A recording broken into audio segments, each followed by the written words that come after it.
संगीताय प्रहमुदा गंभीर घोषम अंतस्तोयम मणिमय हुवस तुंगभ्रलिहांग्रा प्रासादास्त्वं तुलयितुमलम यत्र तैस्तैर विशेषै। ये क्या कह रहा है? मेघ किसको कह रहा है? अरे यक्ष कह रहा है मेघ को। ठीक है कि जब तुम पहुंच जाओगे, इसका दो मेघदूत में दो भाग हैं, पूर्व मेघ और उत्तर मेघ। तो इसमें वो जो कहता है, पूर्व मेघ में केवल रास्ते का वर्णन है कि रामगिर पर्वत से तुम अलकापुरी तक कैसे पहुंचोगे, रास्ता कैसा कैसा मिलेगा। ठीक है, अब वो वहां पहुंच गया अलकापुरी में। उत्तर मेघ में अलकापुरी का वर्णन है, पढ़ के तुम लोग खुद नोट्स बनाना। अब उसके लिए समय नहीं है कि अलकापुरी के वैभव का वर्णन करो, तुम लोगों को लिखने के लिए आएगा। तो इसका वैभव आगे के 8-10 श्लोक में है। वो वैभव अपनी हिंदी में लिखोगे, लेकिन एक आध उदाहरण दे दोगी तो 4 चांद लग जाएगा नोट्स लिखते समय। ठीक है, तो ये कह रहे हैं कि ये उसने कहा यक्ष ने कि यत्र तैस्तैर विशेषै यत्र प्रासादा, सबसे नीचे वाली लाइन देखो, यत्र जहां पर अलकापुरी में प्रासादा माने भवन जो है, प्रासाद माने भवन, प्रसाद माने कृपा, प्रासाद माने भवन, जहां पर भवन त्वाम तुलयितुम अलम, तुम्हारी तुलना करने में बिल्कुल समर्थ है। जहां अलकापुरी में भवन तुम्हारी तुलना करने में समर्थ है। कैसे? तैर विशेषई, उन विशेषताओं के द्वारा, उन विशेषताओं के द्वारा वहां पर भवन तुम्हारी तुलना करने में समर्थ है। अब किन किन विशेषताओं के द्वारा? तो एक चीज का ध्यान रखो कि त्वम जब कहा है तो ये द्वितीया एक वचन का है ना, प्रासादास त्वाम तुलयितुम, त्वाम द्वितीया एक वचन। तो जितने भी एक वचन के होंगे वो उसके मेघ के विशेषण होंगे, और प्रासादा है प्रथमा बहुवचन में। ठीक है, तो जितने विशेषण प्रथमा बहुवचन के हैं वो उन भवनों के विशेषण हो जाएंगे। ठीक है, जैसे विद्युतवंतम माने पहले मेघ का नाम लिया, तुम्हारे पास विद्युत है भाई, तुम बिजली वाले हो ना। विद्युतवंतम, तो वहां क्या है? ललित वनिता, वहां पर सुंदर सुंदर स्त्रियां हैं, बिल्कुल गोरी गोरी, और बिल्कुल जैसे तुम्हारी बिजली चमकती है वैसी ही चमक उनके शरीर में। और तुम्हारे पास सेंद्र चाप है, इंद्रधनुष बल बन जाता है तुम्हारे मेघ में। तो वहां पर चित्र बहुत सुंदर सुंदर हैं, जो तुम्हारे इंद्रधनुष के समान चित्रकारी है वहां। और तुम्हारा जो स्निग्ध गंभीर घोष है, स्निग्ध गंभीर घोष, जो तुम गर्जन करते हो तो जो आवाज निकलती है उसके समान वहां क्या है? संगीताय प्रहत मुर्जा, संगीत के लिए नगाड़े बजाए जाते हैं। संगीत के लिए बजने वाले नगाड़ों की जो ध्वनि है वह तुम्हारे स्निग्ध गंभीर घोष के समान है। ठीक है, सब मिलता जा रहा है। तुम्हारे अंदर क्या है? अंतस्तोयम, तुम्हारे भीतर जल है, और तो तुम्हारे अंदर जल है ना, तो वहां मणिमय भुआ है, मणियों के की जमीन है, फर्श है, मणियों की फर्श बनी हुई है। तो तुम्हारे अंदर जल है तो उसमें भी जैसे लगता है कि जल हिल रहा है। बिल्कुल स्वच्छ पत्थर का अगर हो तो उसमें प्रतिबिंब पड़ता है या लगता है कि कुछ हिल रहा है। और तुंगम अभ्रम लिहाग्रा, और तुम्हारी ऊंचाई अगर बहुत अधिक है तो समझो कि वहां पर भी अभ्रण लिहाग्रा, अभ्रण लिहाग्रा माने आकाश को चूमने की इच्छा वाले या गगन चुंबी प्रासादा भवन है? वहां पर आकाश को चूमने वाले भवन हैं, गगन चुंबी अट्टालिकाएं हैं। इसलिए त्वाम तैर विशेषई तुलयितुम अलम, तुमसे उन विशेषताओं के द्वारा वो तुम्हारी तुलना करने में समर्थ है क्या? अलकापुरी। वह अलकापुरी ऐसी नगरी है कि बिल्कुल तुम्हारे जैसी है, जैसे तुम मेघ हो वैसे वो अलकापुरी है। और ये समझो कि मैंने इन विशेषताओं को अब तो तुम लोग समझ लिए ना। उसको ऐसे लिख सकते हो कि विद्युत वाले, इंद्रधनुष से युक्त, स्निग्ध गंभीर घोष वाले, अंदर जल वाले, ऊंचे रहने वाले, हे मेघ तुमसे सुंदर स्त्रियों वाले, सुंदर चित्रों वाले, संगीत के लिए बजाए गए मृदंग वाले और मणिमय भूमि वाले तथा गगनचुंबी अट्टालिकाओं वाले अलकापुरी वाली अलकापुरी तुमसे तुलना करने में समर्थ है। ठीक है, ठीक है ना? अब कोई प्रॉब्लम नहीं होगी। जी सर। हाँ, आगे देखो। अब इसमें हम खोजने में हमको थोड़ी दिक्कत होगी। कहाँ है? हस्ते लीला कमल मल के, चलो ऐसे ही बोलते हैं, थोड़ा याद भी था। हस्ते लीला कमल मल के बाल कुंदानुविद्धम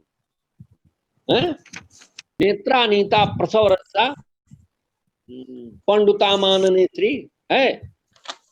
खोल लिया? ये कितने नंबर का श्लोक है सर? हाँ? ये कितने सर नंबर दूसरा का? यत्र स्फटिक है सर। नहीं नहीं, वो गलत है, वो नहीं है। देखो हम बता रहे हैं। उसके बाद उस वो ब्रैकेट में लिखा है ना, ब्रैकेट में लिखा है, देखो। हैं? जी। यत्र कैसे दिखाई नहीं दे रहा। एक ब्रैकेट में लिखा है और उसके नीचे लिखा है श्लोक संख्या 1, यत्र प्रदीपा। हैं? चाहो तो पढ़ लो, कोई ऐसी बात नहीं है। कि यत्रोन्मत्त भ्रमर मुखरा पादपा नित्य पुष्पा, जहां पर खिले हुए, बराबर खिले हुए नित्य पुष्पा पुष्प हैं और उन पर उन्मत्त भ्रमर मुखरा, उन पर उन्मत्त होकर के भ्रमर गुंजार करते रहते हैं। हंस श्रेणी रचित रसना नित्य पद्मा नलिन्य, जहां पर ये तालाब जो हैं वो कमल से युक्त रहते हैं और उन पर हंसों की श्रेणी मेखला बना के घूमती रहती है। ठीक है। केकुत कंठा भवन शिखिनो, और जहां पर भवन के जो मयूर हैं, मयूर पाले जाते थे वहां, वो केकुत कंठा बोलने के लिए उत्कंठित हैं, अपनी गर्दन उठाए हुए हैं।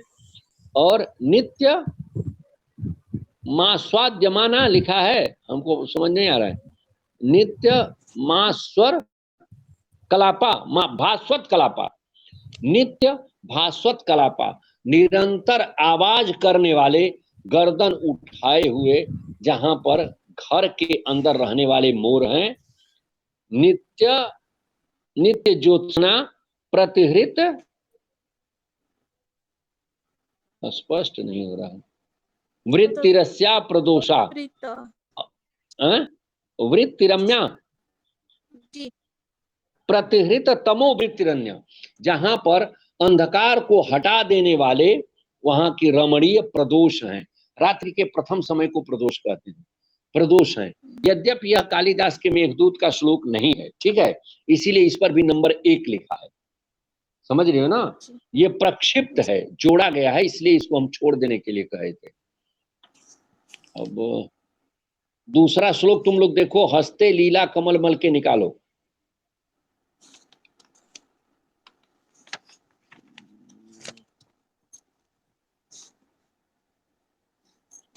यहां पर भी एक दूसरा श्लोक लिखा है ना, आनंदोत्थम नयन सलिलम यत्र नान्य निमित्तै नान्यस्ताप कुसुम सरजस इष्ट संयोग साध्यात। देखो देख लो, इसको भी बता देते हैं, हालांकि ये भी श्लोक उनका है नहीं।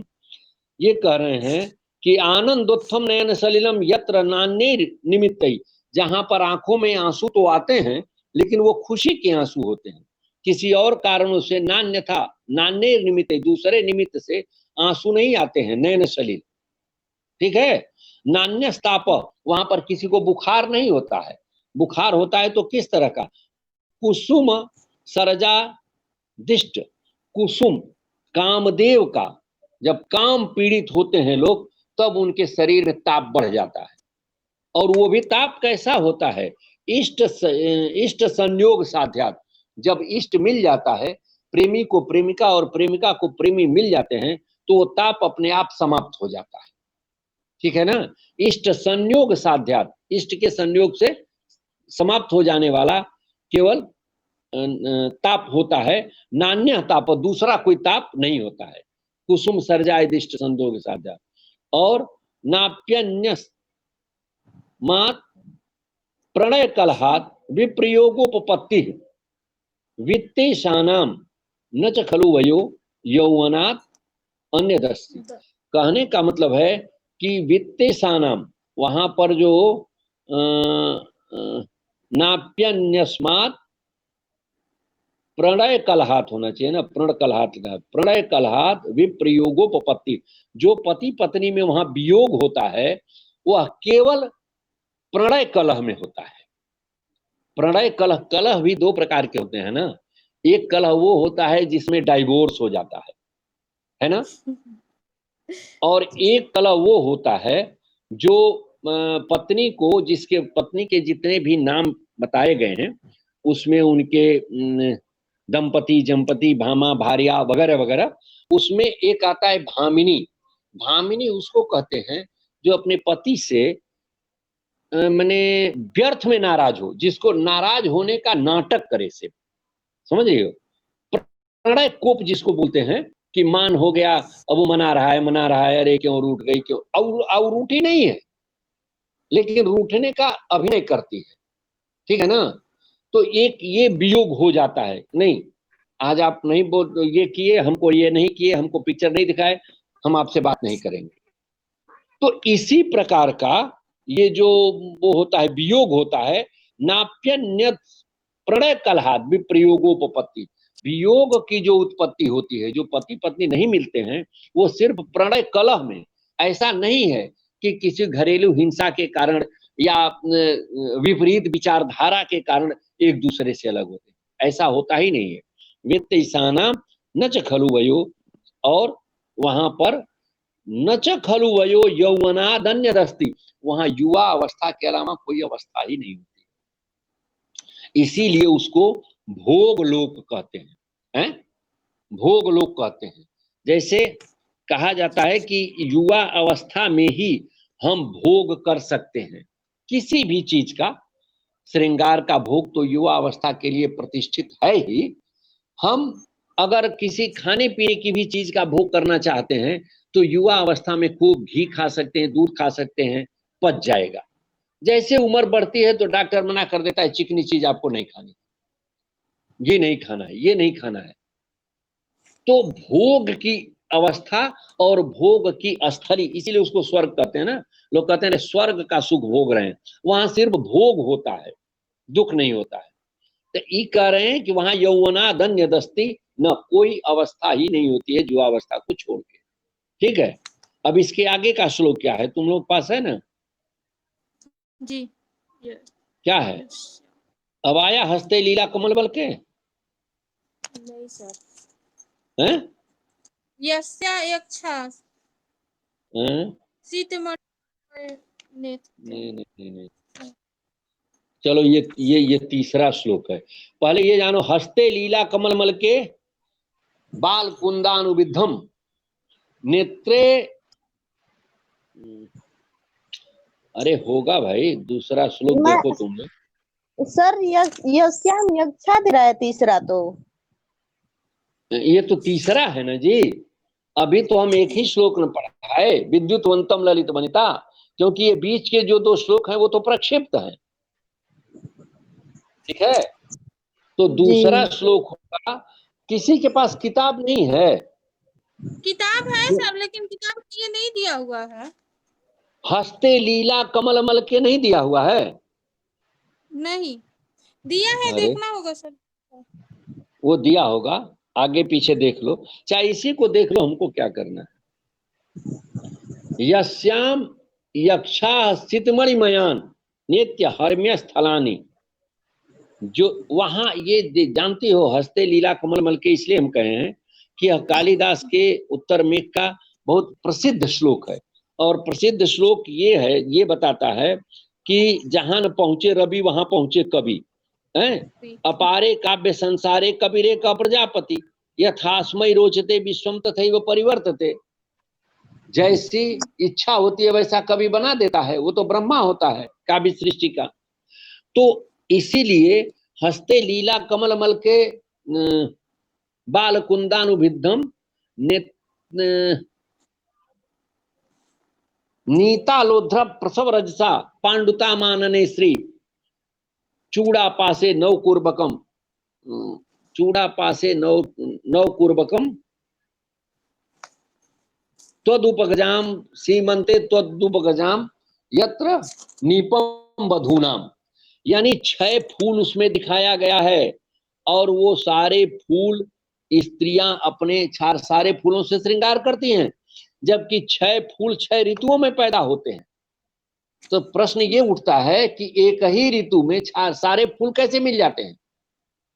6 ऋतुओं के फूल एक ही ऋतु में कैसे मिल जाएंगे?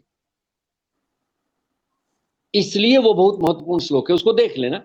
इसी को देखो, यस्याम यक्षाः सितमणिमया नित्य हर्म्य स्थलानि ज्योतिष छाया कुसुम रसितान उत्तम स्त्री सहाय आसेवन्ते मधुरति फलम कल्प वृक्ष प्रसूतम तद गंभीर ध्वनि सुसनकई पुष्कराहतेषु। देखो करा यस्याम, जिस अलकापुरी में है, मुख्य वाक्य देख लो नीचे कि पुष्करे स्वाहतेषु, नगाड़ा बजाए जाने पर, कैसे धीरे धीरे, शनकई धीरे धीरे नगाड़ा बजाए जाने पर, त्वद गंभीर ध्वनिषु, तुम्हारे गंभीर ध्वनि के समान धीरे धीरे नगाड़ा बजाए जाने पर, ठीक है, आसेवन्ते मधुरति फलम कल्प वृक्ष